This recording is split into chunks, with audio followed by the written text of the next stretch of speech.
Hey, what is going on, everybody? Boilon here, back for another video on Raid Shadow Legends. Now, in today's video, I want to do a little bit of a fun video, so to speak. And that's because I want to talk about, after all the summoning I've done over the last little while, and, I've been, by and large, pretty lucky on my account. But that's not what I'm here to talk about. I want to talk about the 10 worst, at least in my opinion, 10 worst legendary characters that I've summoned. Whenever you guys watch some of my shard summoning videos, and sometimes it just doesn't go my way. Well, I just wanted to cover some of the champions that I own in my possession that I just haven't bothered, that they're benched. Maybe I hope for a rework one day would be really nice. Some of these characters that I just don't do anything with right now. And who knows, maybe I'm wrong, right? Maybe I'm missing something about these characters that I should be using. I do want to point out that a lot of characters in general can be used in Cursed City in a variety of different ways, but I'm also one of these people who don't want to upgrade or invest in a character that I don't see a lot of value in over the course of my overall roster. So these are the kinds of characters that I'm going to be talking about in today's video. Now, before we get started with the rest of the video, I do want to remind people that if you haven't started playing Raid yet and collecting these terrible champions that I'm going to be talking about in this video, you can use the QR code in the top to get the legendary Orc Artak, who is a lot better. Varric the Fat, Venex, and Cried in the Blue. Don't forget also about the legendary Pelops the Victor from the Argonites faction. And you can use the promo code RAID7 within the first 48 hours of a brand new account. Okay, so not Leonardo because he's great, but what I wanted to do was just kind of organize my roster here by legendary characters. Actually, we probably have to go back to the vertical because we need to talk about their kits anyways. And this is in no particular order, but a lot of these are characters that I have pulled over the course. Again, I'm about 17, almost 18 months actually into my roster, into my gameplay experience of Raid Shadow Legends. And a lot of these characters I just haven't really had anywhere to use them in. I want to talk about... I tried to pull another Big Titties character yesterday, named Grugtha. And this is the same factions, but Ogren Tribe's War Mother. So I never really had a big use for this character, but the interesting thing is apparently there is a place for her in Faction Wars Hard. At least there is an Ogren Tribe's mission where you need to place bombs. So she has this A2 where she places a bomb debuff that detonates after 2 turns, and it does more damage against bosses. She's an attack-based bomber. Now, that's nothing special. At least it's a guaranteed bomb debuff, actually. Because some characters have bomb debuffs that actually are like Cross Wallbreaker, who is not guaranteed to apply the bombs, which is kind of annoying. Got this other skill here that instantly detonates the bombs, right? Maybe you could combine him and Cross, potentially. But only if this champion is under an increased attack buff. Where does she get that, right? You'd think that she gives it to herself. She does not, right? And that's what I hate about some of these characters who have conditional effects, but they don't, you have to use someone else to kind of, to trigger it. So yeah, she can only detonate it, otherwise it just does damage. She doesn't give herself a buff. She decreases attack, fine. But it's like you want to go into this and then the A3, but unless you have someone that actually that enables her to do that, then you're screwed. So I really don't like this character, right? That's just number 1, War Mother. They're all around the same level. The ones, I level them up for champion training, and then I just leave them benched at level 20 something in the legendaries. Lord Champfort of the Banner Lords faction. Now he's got this neat passive, right? So unfortunately, it's only a 15% speed down. If it was 30%, that'd be better. But it's also an active passive where you have to put a book in there, and it's on a cooldown of 2 or 1 turn that he has to take before he can use it again. Start of each turn places a shield buff equal to 20% of their, but it's on himself. If it was team wide, that would be amazing. Also, a lot of characters who don't have an extra skill, I'm hoping that they might be ripe for a potential rework. AoE places a 50% decrease accuracy and decrease attack for 2 turns. HP based character, kind of simple. Decrease defense. But you can't even ramp that up. It's 45% chance only, kind of low. A lot of epics can do this stuff already. And I think some of the worst champions are the OG kind of released at the beginning of the game kind of legendaries. That's what I think, right? When I see characters that only have 3 skills that should have 4, like new characters have now, something like that. So Champfords of the Bannerlords faction, which is not as an amazing faction as it says anyways. Then we got another one from the Ogren tribes, Cracklin the Blacken. Now this guy kind of looks a little cool, but he does do a 100% heal reduction debuff, and this might actually be useful for Grim Forest for the Mimics, but sadly, to get that 100%, you do need to get 80%. Is not bad on a 2-hit, actually. Might be usable there. AoE has a 75% chance of placing a decreased accuracy and weaken debuff for 2 turns, and increases the duration of continuous heals, which he sort of does, which he does do here. Restores 50% of each ally's destroyed max HP. Was destroyed max HP ever really a problem? I've been playing this for about a year and a half almost, and where do you encounter that? Like, Hydra? A bit? And are there any PvE bosses that do? Because I can't think of any off the top of my head. So I don't know where this... And Reflect Damage, I've always felt that this Reflect Damage as a buff has always been kind of lackluster, at least in the PvE context. But maybe that's just me, and I'm not using it correctly. Passive, whenever a continuous heal debuff is activated, has a 25% chance, up to 50% if you want to book a passive, to decrease the duration of all debuffs on that ally by 1 turn. Okay, 50% only. Would have been nice if it was like an AoE cleanse for the team, though, right? Okay support, but again, as far as the characters in my roster, not particularly amazing. Now, I'm actually going to throw a Void character in here, and this guy apparently has been reworked once already. Fortis. He's a Void Legendary Champion of Knights Revenant, and I have actually... I pulled him a while back, and I did look him up, and then apparently he did get a rework. I don't know when it happened, but it still doesn't seem very good. He's very based around fear and true fear and this stuff, but he's got this really cool A2. Attack all enemies has an 80% chance of placing true fear debuff. This debuff cannot be resisted by targets under regular fear. So he like kind of wants you to have the enemies have regular fear, and then you kind of like upgrade it a little bit to true fear, right? 35% chance of placing a regular fear debuff, up to 50% with books. Will always be critical if the target is under fear or true fear debuff. Okay. AoE will ignore 30% of the target's defense against targets under fear or true fear debuff. Always critical against those characters. So again, really kind of interesting kit. How would you use this now exactly? I think you would need someone like Fabian, right? Where you do the buff clearing and then he goes into a special, which then puts a petrification on one character, but then true fear on the rest of them. That kind of thing. The damage of the skill increases by like 10% every time a fear or true fear debuff is placed on an enemy. Now, it does not have to be from him. Has a 40% chance to be unlocked for 1 turn whenever a fear or true fear debuff is placed on an enemy. 40% to be unlocked. Oh, so it's not even like an always available skill. Okay, I didn't actually know that part because I never actually used him in battle.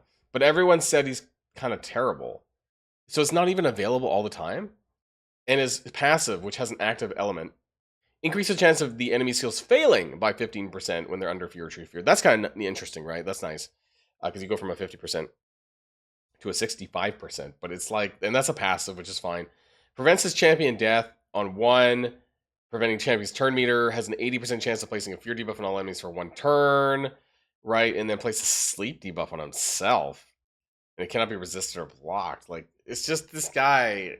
I want him to be cool. Right? He looks kind of cool. But just did not happen. Okay. Some other characters that are poor in my roster. Ignatius, sorry. I have 2 of him. I pulled him not too long ago, actually, where I got an extra Faction Guardians for him. He does not have a passive. He does, however, have an A3 that does like basically AoE HP burn, but it's on a very high cooldown. But it can't be resisted, so that part's nice. You don't need to build them with accuracy if you're running this. Old character still. AoE attack with 50% chance of placing Provoke, up to 75% if you want to book them. And it's only for 1 turn. Most Provokes are 1 turn. I don't know why I said that, actually. 2-turn Provokes, like nowadays, is amazing. But again, no passive. And a 15% chance... Oh, ignore this, right? I just happened to be filming a video during potential maintenance time. 15% chance up to 25 only to place a stun? Gross. And again, no passive. So that's Ignatius. Now, this is going to be a bit controversial, perhaps, but I really want this guy to get a rework. I actually recently pulled Bad El Khazar, and I thought maybe because he was on the campaign trail as a boss that he would not get a rework, because then whenever reworks happen, it is retroactive that the characters in PvE content actually also receive the rework.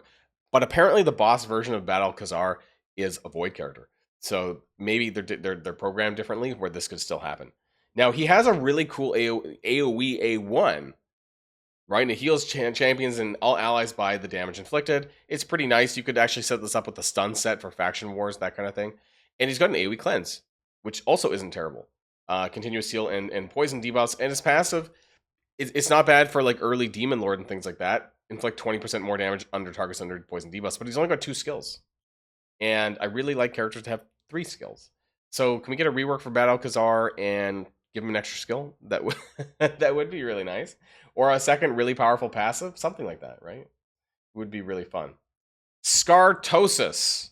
Pulled this guy a long time ago. He's a pretty generic looking character. You can tell when characters are really old when they have similar models that were just color palette swaps from epic champions. Okay? This guy has a 3 that he has no passive, removes all debuffs from all allies, and then heals them. Deals turn meter based on, all this is based on how many debuffs were removed from them. Okay, it doesn't really say actually how much it is. I'm not even sure how much it is. Just a buff for the allies. Increase attack, increase crit rate.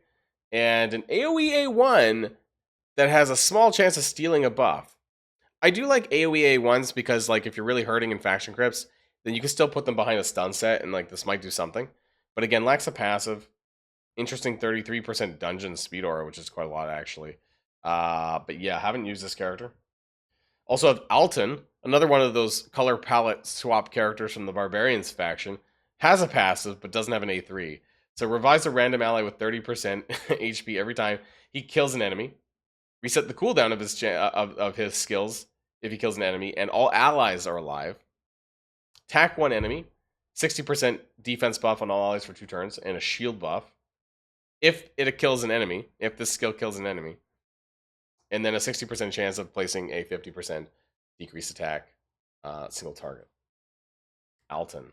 Yeah, I don't know. Some of these characters, right? So especially some of these more generic characters who are just essentially colors. Speaking of color palette swap characters, Shiramani also looks familiar to the nuker of the High Elf faction, and some epics that also look pretty much the same model.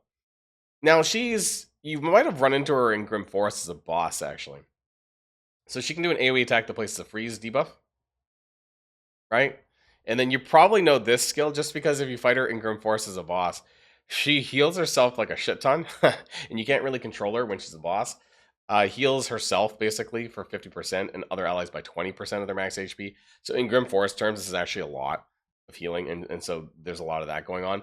But that's basically all. She does like some freeze and some random hits, 3 attacks. I guess it's not bad for Fire Knight, but like that's it. It's just healing. It's just healing, raw healing, and that's it. Nothing else. So I feel like kits have changed a lot over the years, and she definitely could use a rework as well. And I kind of want to end. Is that 10 characters? Fortis, Shiramani, 2, 3, 4, 5, 6, 7, 8, 9, 10. We're gonna land on Samar, Gem Cursed. Now I do want to say that this guy, I don't know who stole the models. Maybe Dragonair Silent God stole it from Raid Shadow Legends.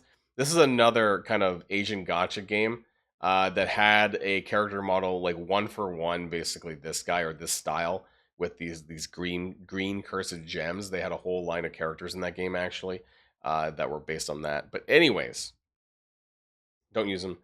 Attack one enemy, heals 15% of inflicted damage, and if he has more than 50%, he feels champion turn meter. And attack one enemy, bonus damage. The difference it's complicated. The kit's very complicated. In HP percentage levels between him and the target, based on difference in number of buffs.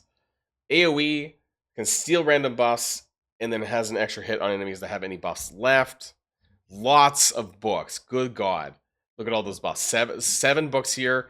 4 and 4. The entire character is like 15 books. That's so much nowadays. Places a block damage buff on this champion for 1 turn at the start of each round. Okay, right? Not as big, you know, it almost seems like it's like a PvP-based thing, but it's on a huge, long-ass cooldown. That's a passive, and then active blocks incoming damage and places a block damage buff whenever they receive a hit that would drop their HP below 30% on a cooldown force. This just happened one time, right? Yeah, these are some of my, you can even just pause the video and you can kind of see on the left-hand side some of the other characters that I have. That I haven't, some of these actually have been reworked, I just haven't got around to it. But yeah, I recently pulled Elder Skarg as well. His kit, interesting, right? Because of how it's based on like legendary and mythical champions. This could be like a 6-hit A2, I think, if I'm understanding this correctly. But some of them just are very conditional. Some characters are very, very conditional. Another character I want to bring up, I know we're past 10 at this point, is Shamrock. My guess is he was a St. Patrick's Day character for the Ogren tribes. He's got an interesting, like, 30% decreased speed debuff. And it does do some turn meter down, but it's on a pretty high cooldown. It could be better. He doesn't have a passive, and his buffs increase defense, and the rest is conditional. 30% speed off on allies with more than 50% HP. Otherwise, it does crit rate. Revive on death. Otherwise, it does continuous heal. That kind of thing, right? Maybe Shamrock. I don't know if any of these characters will come back to get a rework. They've been doing pretty well with like reworks about twice or like 2 characters every update. So there is hope that some of my terrible characters may receive a rework. Let me know about your worst, most terrible characters that you've pulled on your account that you don't touch, that you would really like to receive a rework in Raid Shadow Legends to maybe make them a little bit better and maybe a little bit more usable. Something to get you to use them, right? If they're not viable in particular content for me, if they're just like a character to use in Cursed City, they're kind of on the lowest end of my priority in terms of getting them upgraded. But that's just me, right? Let me know all about yours. Now, before we go, I do want to remind people that if you haven't started playing Raid yet, what are you waiting for? Download using the QR code in the top right hand of the screen. I can guarantee you none of these characters are going to be benched. Legendary Orc Artak, Varric the Fat, Venex, and Cryodan the Blue. Also, Pelops the Victor from the Argonauts faction. Use the promo code RAID7 in the first 48 hours of a brand new account. That's it for me, everyone. Have a great day, and I'll see you all in the next video. And if you like this video, make sure you hit that subscribe button if you haven't already, and you'll be greatly helping out the channel. Have a great day, and I'll see you guys on the next one.